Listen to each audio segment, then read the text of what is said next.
I was asked, what can you do when, to stop yourself from yelling as a parent? What are some things that you can do? Like, they said, like, you ask so many times politely, please get off of your iPad or go brush your teeth.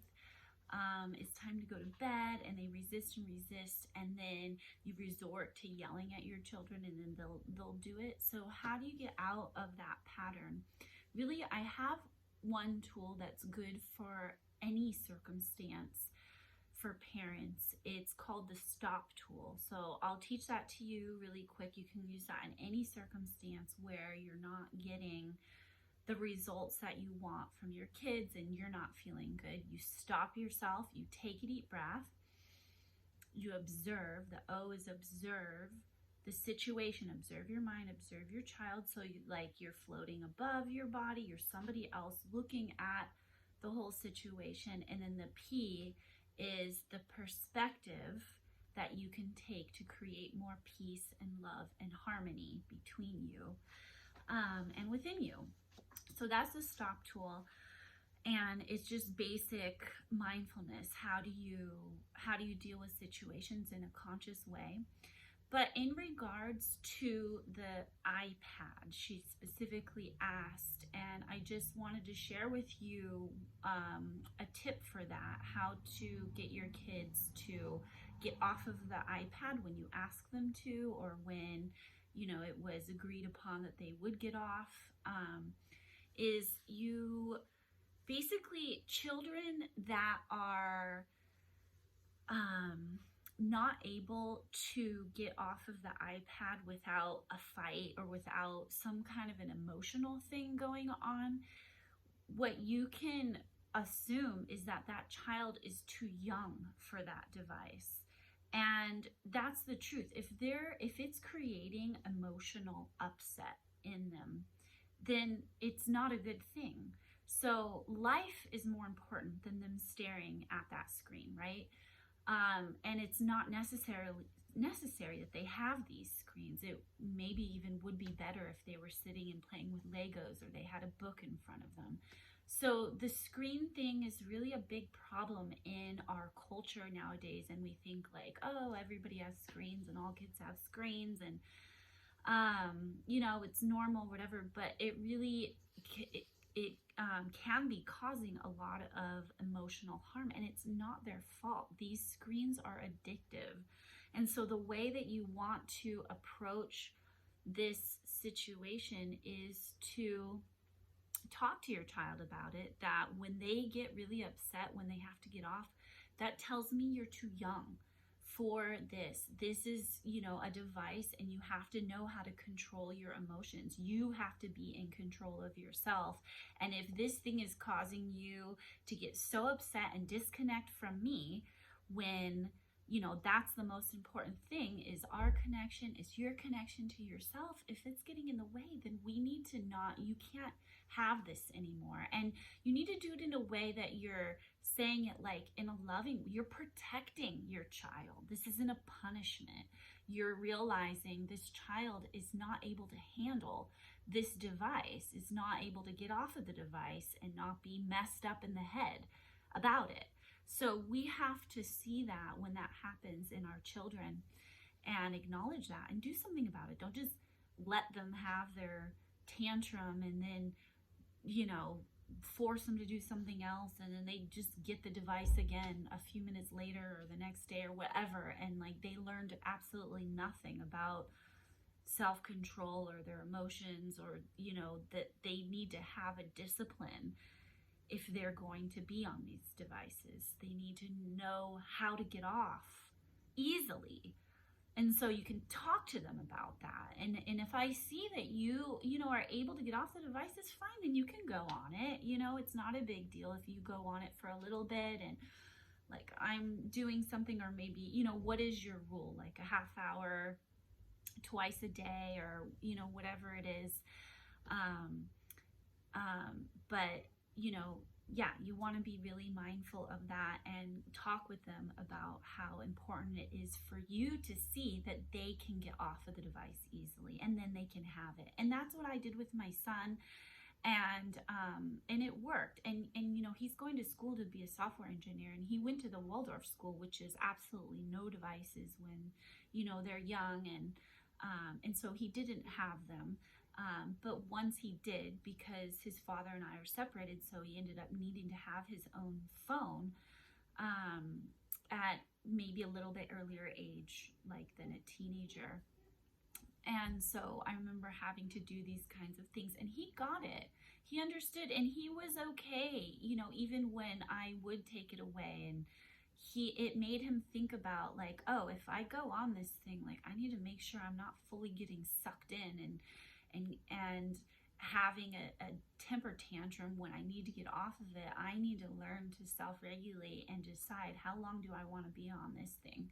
And then I think that's really taught him over the years, because he is somebody, like, he never was a teenager that was really addicted to his phone or social media or anything like that. And I think those first talks that I had with him about how important it is for him to be mindful. Is he addicted? I mean, and you know, I'm a mindfulness teacher, and I do not like those devices, especially for kids. I think it's better kids don't have those. It's not necessary, you know, unless it is. In my case, it was, you know, he needed a phone so that we can both communicate with him. And so I get it. We're in a different age, but if it's not necessary, just take it away and do it lovingly. Don't do it like, oh, you didn't listen to me. It's like a hierarchy thing. It's more like, honey, I see you're really not able to control your emotions. The device is, you know, making you crazy. Let's think about this and put it away. And when I see you can get off of it easily, then,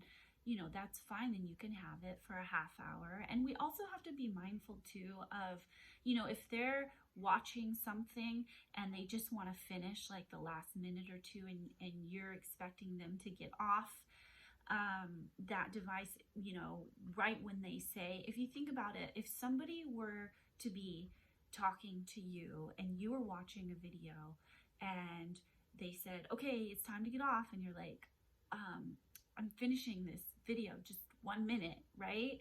I mean, that's a natural thing. So it's not that kids are being disrespectful. They're just really into what they're doing. And that has to do with everything that they do, even their Legos. If you're like, okay, it's time to go, put your Legos away, and you're like, come on, I said now. And they're like I was in the middle of something. So we have to like make sure we prepare our kids to know when it's time to drop what they're doing. If we have a schedule and we need to be sure we're out the door at a certain time, then make sure you communicate with them and they know that. And remember, you know, that's what you need to be able to let that go, whatever it is, a device or the Legos, like, we have to go now. Or if you can be a little more lenient, you can give them like a couple minute warning so that will help them transition. So anyways, there's some ideas about the device, about like getting your kids to brush their teeth. I would suggest doing it with them. And also like telling your kids when to go to bed. That's another thing that, you know, ask yourself, is the environment really peaceful for going to bed? My son is one that loves to go to bed. I mean, when he was younger, he's older now, and he's on his own program in college. But, you know, as my child in my home, he definitely loved to go to bed when he was tired, because he was so connected to his feelings and he didn't have a sense of like missing out on something, like I need to do something else. He really was connected to himself, and a big part of that, for sure, I know, and this is what I teach other parents, is because I meditate so much and it makes him feel safe and calm in my home. And so, and usually in the evenings, I'll be meditating and I create an environment. I might light some candles, and it's just like really loving and really nice environment. And then he just wants to go to bed. And so there's not like, there wasn't ever a fight. I don't ever remember in my home, and I know that that's the big attribution to him easily going to bed, making that transition. So, I mean, are you watching TV when you're telling the kids to go to bed? That's not a really peaceful way to tell your kids to go to bed. You know, they want to be with you. They want to watch the show. They don't want to miss out. Like if there's a little bit, if there's some energy frequencies in the house, and I recommend turn your Wi-Fi off at night. Turn those 5G Wi-Fi's off, because that is emitting a high frequency in your home. Also, that can disrupt your energetic frequency and calming down. So if you don't know about that, that's another tip. I have my 5G off all the time, and it just runs on 2G. And if you don't know, you can go into the back end of your device and you turn off the 5G in on your computer. So, yeah, those are some things to help your kids to just listen to you and to follow your direction. There's a lot of different ways that we can guide our children, and it's not always just through the mouth and you do what I say kind of a thing. We have to think, know that the world is energy. We're energy, they're energy, and learn how to guide your child from an energetic standpoint. But we want them to feel energetically well. We want to create more peace.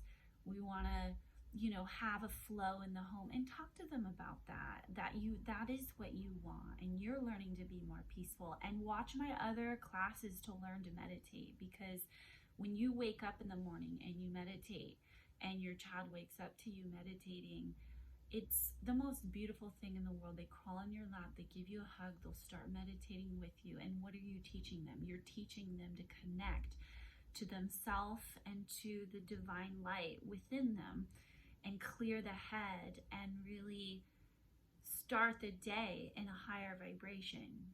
Or do you get up and you go straight to your phone, and then your kids are like, Mom, what are you doing? Like your kids are like bugging you, and you're like, I'm just trying to escape on my phone. A lot of parents do that now. We try to escape by looking at our phone because we're tired, or whatever. So just incorporate some of those tips and practices into your life, and you're gonna have so much more enjoyment in your life. I hope I covered most of that. I think I did. So let me know if you guys have any questions, and if you have any other requests for any other insights. I am happy to create more teaching videos for you.